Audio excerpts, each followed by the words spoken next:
Olá, boa tarde. Você acompanha agora notícias do Brasil e do mundo desta segunda-feira. E o governo federal já enviou ao Congresso o projeto que altera a cobrança de ICMS sobre os combustíveis. A medida foi publicada em edição extra do Diário Oficial da União. O projeto de lei tenta estabelecer uma alíquota uniforme e específica do ICMS para combustíveis e lubrificantes. De acordo com o Planalto, a medida solicita que estados disciplinem diretrizes do projeto de lei.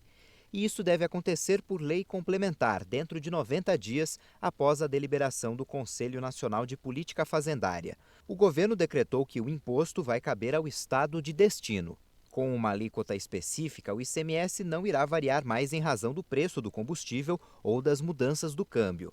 No caso do aumento do tributo, o novo preço passa a valer depois de 3 meses, oferecendo mais previsibilidade ao setor. Se a proposta for aprovada na versão apresentada pelo governo, os contribuintes do ICMS sobre combustíveis vão ser os produtores ou importadores de combustíveis e lubrificantes. E olha só, apesar da maioria dos estados brasileiros ter cancelado o feriado de carnaval, os bancos não vão funcionar. E quem tem contas a pagar deve ficar bem atento. Mais informações com o repórter Kleber Werneck.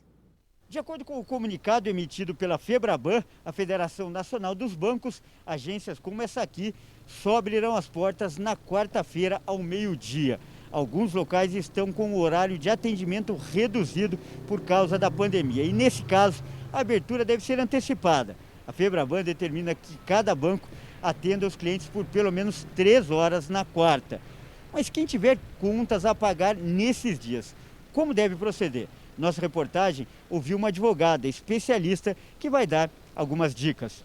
A FEBRABAN disse que os boletos relacionados a impostos, já estariam com uma data diferente do carnaval. Então se entende que já estaria dessa forma, porque, como a gente sabe, municípios, estados têm essa possibilidade, então já teria isso de uma forma para não onerar o meu consumidor. As contas com o de consumo e carnês com vencimento de 15 e 16, segundo a FEBRABAN, poderão ser pagas aí sem acréscimo na quarta-feira.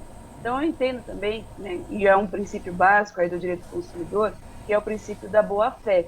Então eu entendo que o meu consumidor ele não deixou de pagar porque ele quis, porque ele olhou e falou não vou pagar e etc. Ele não conseguiu pagar, houve um impedimento. Então se depende ali desse princípio que o fornecedor compreenda a circunstância e o consumidor também, ou seja, tanto pagamento quanto recebimento, entendendo que, muito embora o carnaval não tenha existido formalmente o ponto facultativo, os serviços bancários impediriam aí um pagamento.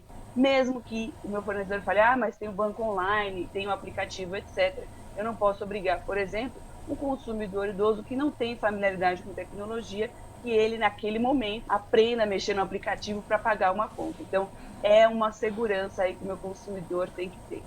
E é importante lembrar que o carnaval não é considerado um feriado nacional. O funcionamento das atividades depende de cada estado e de cada cidade. Mas no caso dos bancos, as agências estão subordinadas à FEBRABAN, que determina a abertura ou não.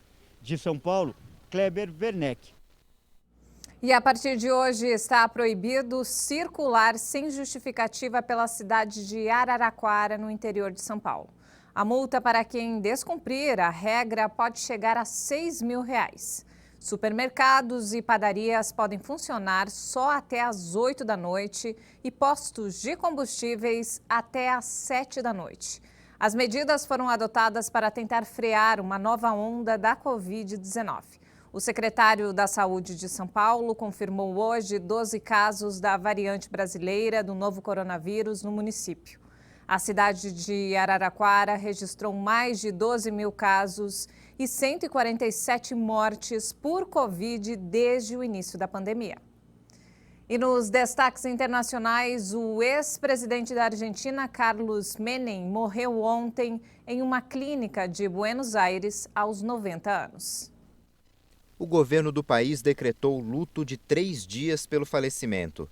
Em uma publicação no Twitter, o presidente Alberto Fernandes lembrou que Menem foi perseguido e preso na ditadura argentina.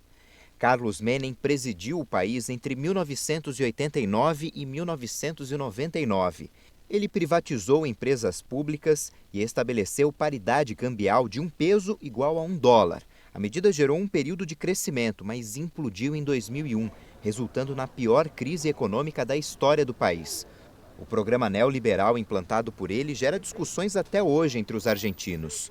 Quando ele assumiu, eu tinha uma fábrica. Ele deixou tudo de fora entrar e minha fábrica quebrou. Desde então não recuperei nada. Havia um bem-estar para todos em igualdade. Acha que é pouco esse legado? Em igualdade, te parece que é pouco o legado? Em 2001, Carlos Menem chegou a ficar em prisão domiciliar por causa de uma acusação de contrabando de armas, mas foi absolvido mais tarde. Em 2019, quando era senador, ele foi condenado à prisão por fraude na venda de um imóvel, mas não foi preso porque não foi condenado pelo Senado.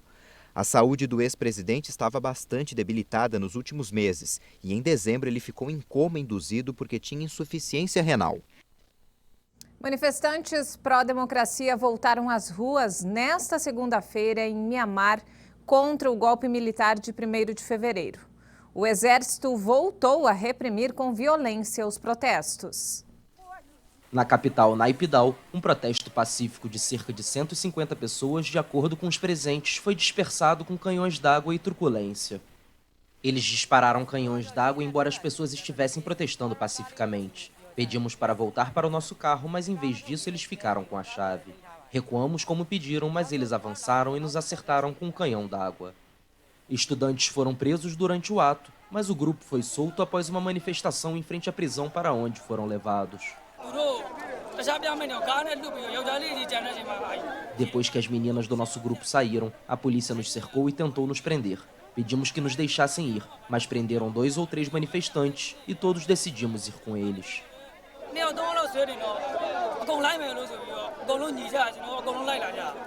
Em Yangon, capital econômica birmanesa, vários pontos da cidade serviram de palco para protestos. Em frente à embaixada chinesa, manifestantes acusavam Pequim de ter apoiado o golpe. Com cartazes e faixas, os presentes no ato pediram pela libertação dos presos políticos e pela intervenção do exército americano no país. Outros pontos que concentraram protestos foram a sede da Liga Nacional para a Democracia, partido de Aung San Suu Kyi, e o Banco Central birmanês. O número de pessoas mobilizadas, no entanto, foi menor que nos últimos dias. Algumas empresas enviaram e-mails a seus funcionários pedindo que não protestassem. A presença de militares apoiados por veículos blindados também limitou o número de manifestantes. As pessoas não vão parar agora porque já deram o primeiro passo, que é o mais difícil. As pessoas estão marchando nas ruas e não se importam se forem baleadas ou presas. Não podemos parar agora, estamos deixando para trás o medo. As conexões de internet que foram interrompidas durante a noite foram restauradas na manhã desta segunda. No domingo, o relator especial das Nações Unidas para Myanmar, Tom Andrews, afirmou que os chefes da junta militar serão responsabilizados pela violência no país. Ele disse que a situação em Myanmar é como se os generais tivessem declarado guerra ao povo birmanês. E para encerrar, o príncipe Harry da Inglaterra e a esposa Meghan Markle anunciaram que terão um segundo filho. A notícia foi o principal assunto nos jornais britânicos. De acordo com um comunicado, o duque e a duquesa de Sussex, pais de Archie de apenas 1 ano, estão loucos de alegria por esperar o segundo filho. Um porta-voz do Palácio de Buckingham disse que a rainha Elizabeth II e o príncipe Philip, avós de Harry, seu pai Charles e toda a família real enviaram seus melhores desejos de felicidade. O casal deixou seus deveres reais em março do ano passado e desde então mora na Califórnia. A notícia da gravidez vem logo após um recente caso vencido por Meghan contra um tabloide britânico na justiça. Ela processou o grupo Associated Newspapers por invasão de privacidade depois de publicar uma carta endereçada a seu pai. O príncipe Harry, 6º na ordem de sucessão à coroa britânica, denunciou repetidamente a pressão da mídia sobre a esposa. Os dois citaram essa pressão como principal motivo para sua chocante saída da família real. E essa edição fica por aqui. Eu volto daqui a pouco às 5 da tarde com mais informações e notícias para você. Obrigada pela companhia.